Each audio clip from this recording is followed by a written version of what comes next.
Hey everybody, and welcome to That's Football for some more football news. And I'm loving this. I'm absolutely loving this. I mean, I think the Premier League's fantastic at the moment, and I love this sort of an update. So Pep Guardiola's got a ridiculous plan for the Manchester derby on Saturday lunchtime. Obviously, I'll be live on the United stand with the watch along for that, and I'll be live on TalkSport on Saturday night for the reaction to that. But massive game, but when the manager of Manchester City is saying he's got a ridiculous plan for the Manchester United game, it just adds to it, doesn't it? And he's done it with a smile on his face, and it's not the first time that Pep Guardiola has had a ridiculous plan. By his own admission, he overthinks things, and it gets me thinking, and I'm sure you thinking, what ridiculous plan has he has? Because he's done things before, like, almost play a false CDM or false, strikers. He does all sorts of stuff, and basically said, look, I want to arrive against United at the weekend with the average minutes of in the legs of the players quite similar, because I have a few ideas and thoughts, ridiculous ones, against United. So they're playing in the Carabao Cup midweek, obviously, and he's obviously going to look at that game against, is it Southampton? I think they're playing, and try and look at how many minutes he gives to his players.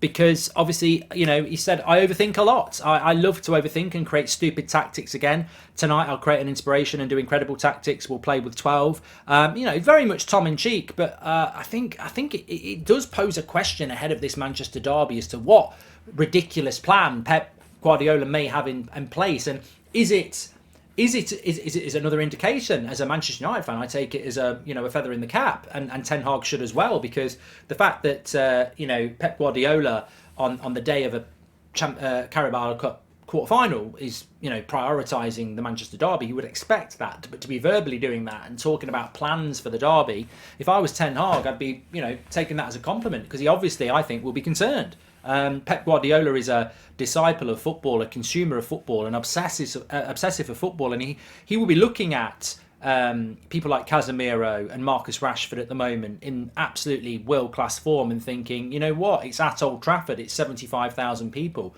they're right close to us. I've got to try and gain some advantage here, and maybe it's a psychological advantage he's looking for, an edge. Maybe it's about trying to get United fans and United players and Ten Hag thinking, what is the ridiculous plan that Pep Guardiola's got in place? And I'm excited by that, because I think if he's got to put a plan in place for Manchester United, it's respect. If he's got to come up with a strategy for Manchester United, it's respect. And he said as well, look, I haven't really watched any Man United games yet, but I will do, and I'll look at it, and I'll look at how they play at home, and I'll adapt and make my plan around that.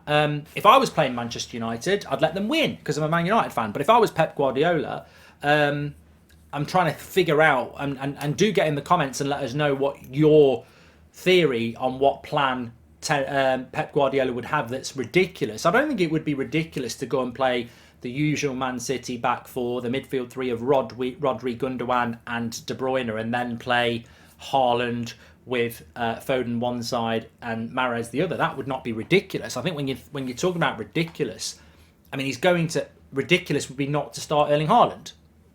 That would be ridiculous. Ridiculous would be to play a back five. And play two up front with a three-man midfield. Ridiculous would be to, play three at the back and pack the midfield with five and play a 3-5-2. Ridiculous for Pep has to be ridiculous. So I'm intrigued. I mean, it might just be a theory. It might just be a made-up bit of publicity. But if I was playing Manchester United at the weekend and I needed to beat them, I think that you've got to put a very, very good player on Marcus Rashford, and you've got to put a very quick player on Marcus Rashford. So I think Kyle Walker would be ideal for that. And I think Casemiro, you've got to try and swamp him. And I think they've got the midfield to do that anyway. I think Gundogan, Rodri and De Bruyne outmatch Casemiro, Eriksen and Bruno anyway. So I don't think Pep needs to worry massively about that. And obviously Casemiro is going to be in a very similar area of the pitch to De Bruyne. So you sort of just go, you two just go and see who wins. But look, that Manchester derby is exciting. I mean, it's exciting for Manchester United fans. It's going to be exciting for Man City fans. I think it'll be exciting for Arsenal fans, because they'll probably be wanting us to beat them or a draw. It's just a massive game to kickstart the weekend, and I can't wait for it. And I think Pep It's probably for Man United fans as well. I think we are quite respectful of Pep Guardiola. We know he's one of the best managers in the world, if not the best manager in the world. And when he's speaking, smiling and positive and, talking about plans against Manchester United at Old Trafford, you feel like there's a shift of change, that United could be finally starting that climb back to significance. We'll have to wait and see. I want to talk about Chelsea. I heard Graham Potter's interview. He's basically referenced Pep Guardiola, Mikel Arteta, Jurgen Klopp, and said all of those managers faced challenges in their first few months as managers. I should be a poet and I don't even know it. He's basically come out and said that, and he's not wrong. I'm tired. I'm not even a Chelsea fan. My dad supports Chelsea, so I always take an interest in Chelsea, but I'm definitely not a Chelsea fan. I didn't massively like them in the Mourinho days when he first came in, but look, it doesn't matter whether I take an interest in Chelsea or I take an interest in Spurs or any other club. I take an interest in a lot of clubs, really. I could see what Arteta was doing early days. I don't know whether I know what Potter's doing. With Arteta, I could see what he was doing. It was quite evident after about 7 months. Obviously, Potter's not had that amount of time yet. I can logically think what Potter's going to do, but I can't see it in a Chelsea shirt yet. But what I can see is that he's right. There were massive challenges for Jurgen Klopp when he first started at Liverpool. There were massive challenges for Arteta when he first started at Arsenal.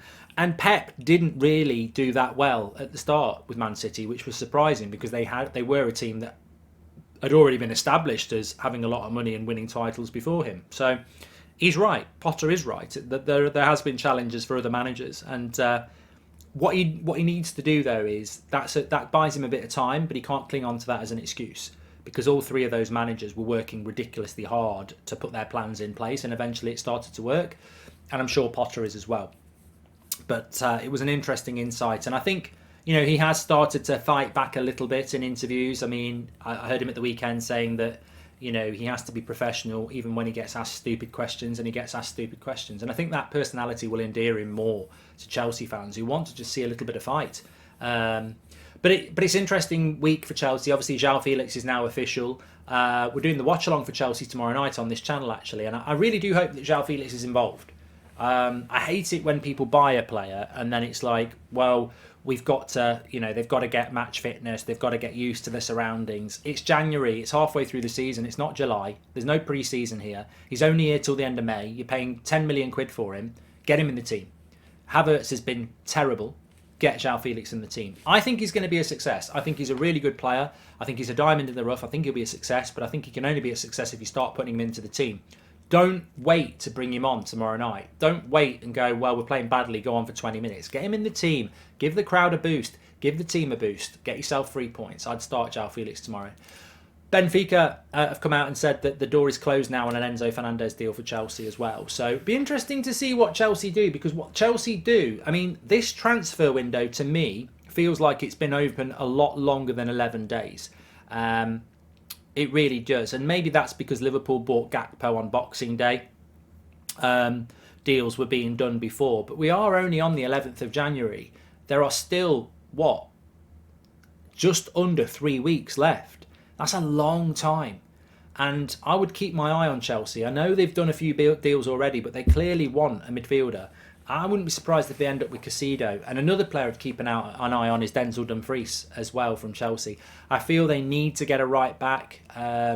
Reece James is fantastic, but he keeps having these injury problems. And I don't think Azpilicueta's the player he was anymore. So I wouldn't be surprised. Dumfries and Caicedo, which is very reminiscent of a summer transfer window, isn't it? João Felix, Badiashile, was it Santos they brought in? If you bring in a Caicedo and you bring in a Dumfries, it's almost like a mini summer transfer window, bringing that volume of players in. And I really do think there's a long way left in this transfer window. I don't think there will be for my club. I think it's Wout Weghorst and that's it. But there is still a lot left in this transfer window for teams. And people will say, well, why are Chelsea doing it? Because they've got, they're a mid-table club at the moment. They're out of the domestic cups. They've only got the Champions League. But there's next season.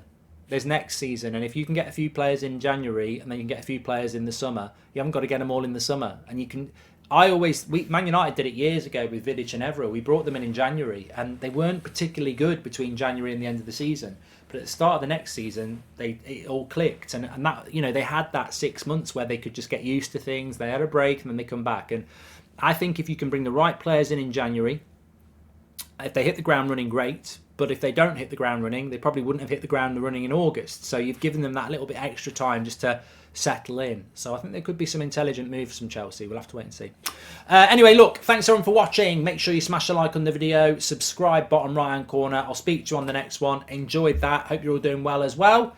Get your comments in below. What's the ridiculous plan? What are you thinking about Chelsea? What are you thinking about the rest of the January transfer window? Because I tell you what, Mudryk and a midfielder for Arsenal, that would be a massive transfer window as well. Let's see. Thanks for watching.